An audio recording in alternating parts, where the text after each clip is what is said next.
Alright, cold start 2003 F250.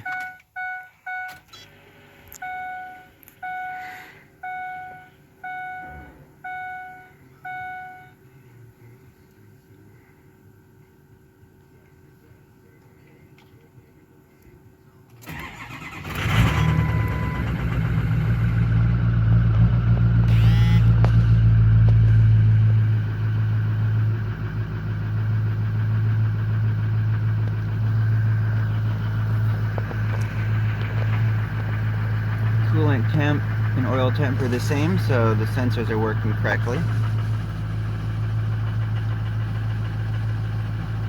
That's with a Warn diesel injection tow tune and stacked with an Atlas 40 tune.